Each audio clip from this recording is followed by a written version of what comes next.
पहले 2 दिन पद यात्रा में शामिल था और आज भी शामिल हुआ।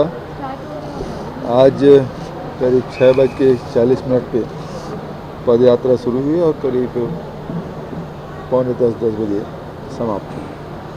करीब 13 किलोमीटर चले और हजारों हजार लोग सड़कों पे खड़े होकर राहुल गांधी जी का अभिवादन कर रहे हैं। भारत जोड़ो अभियान में लोगों का समर्थन, बुजुर्गों का आशीर्वाद मिल रहा है और ज़बरदस्त इसको सफलता मिल रही है। देखिए, हमारे यहाँ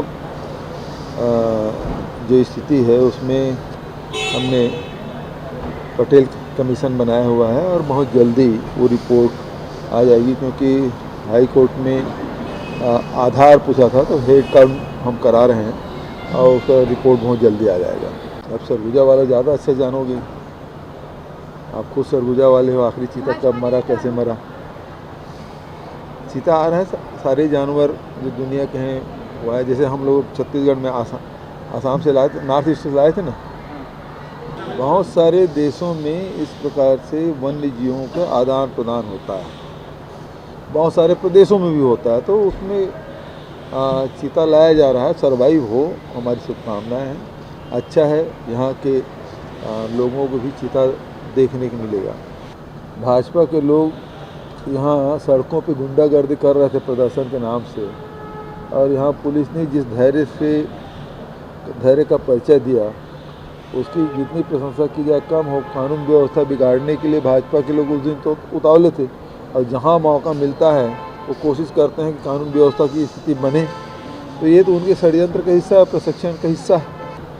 15 साल तक के रमन सिंह को मौका मिला, वो प्रयास किए नहीं किए मैं नहीं जानता, किए हैं। पत्र में भी आया है उन्होंने, और पत्र लिखा है, उसमें लिखा है कि इससे राजनीतिक लाभ होगा। तो आदिवासी को केवल वोट बैंक समझते हैं और वोट की राजनीति वो करना चाहते हैं।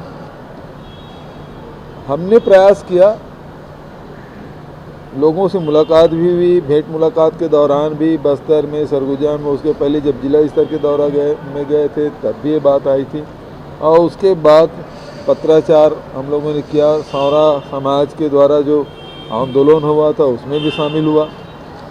ये विश्व आदिवासी दिवस के दिन सभी आदिवासियों का इंडोर स्टेडियम में 3 वर्ष पहले जब सम्मेलन हुआ था तभी भी बात उठी थी, और उसके बाद इसको लगातार अनेक मंचों में हमने उठाया भी, पत्राचार भी किया। सफलता हमारे कार्यकाल में मिली। तो आप कितना प्रयास किए लेकिन वो असफल था। हमारे कार्यकाल में हम लोगों ने प्रयास किया, हमको सफलता मिली और भारत सरकार ने इसको अनुमति दी। तो श्रेय यहाँ की स्थानीय भारतीय जनता पार्टी के नेता कैसे ले सकते हैं? हमने प्रधानमंत्री को धन्यवाद भी दिया तो उन्होंने इसको हमारे अनुरोध को स्वीकार किया, और जो 12 जो जाति हैं आदिवासी वर्ग के, और उसमें मात्रात्मक त्रुटि के कारण से उसको लाभ नहीं मिल पा रहा था, वंचित थे, उनको अब लाभ मिलेगा। सेवा करे, बहुत अच्छी बात है। लेकिन आप सही प्रश्न पूछ रहे हैं कि पेट्रोल, डीजल, रसोई गैस, खाद के तेल, ये सबको कम कर दे, सेवा अपने आप हो जाएगी। भाई उनके पास इफरात पैसा है, वो सभी बच्चों को, पूरे देश भर के बच्चों को बांटे, अच्छी बात है। तमिलनाडु की क्यों, पूरे देश भर के बच्चों को बांटे। उनके पास तो इतना पैसा है, सब विधायक, सांसद सबको खरीद रहे हैं, तो अंगूठी दे देना कौन सी बड़ी बात है? केवल ये राजनीति कर रहे हैं। हमारे पैसा को दिलाने के लिए कभी ये लोग पहल नहीं किए। छत्तीसगढ़ में जब राजनीति कर रहे हैं, छत्तीसगढ़ के पैसा है, उसका हक है, यदि मिलेगा तो छत्तीसगढ़ की जनता के पास ही जाएगा ना। तो उसके लिए कभी पहल करते नहीं हैं, केवल राजनीति करना है, आलोचना करना है। तो उनका वो अपनी जिम्मेदारी वो समझे।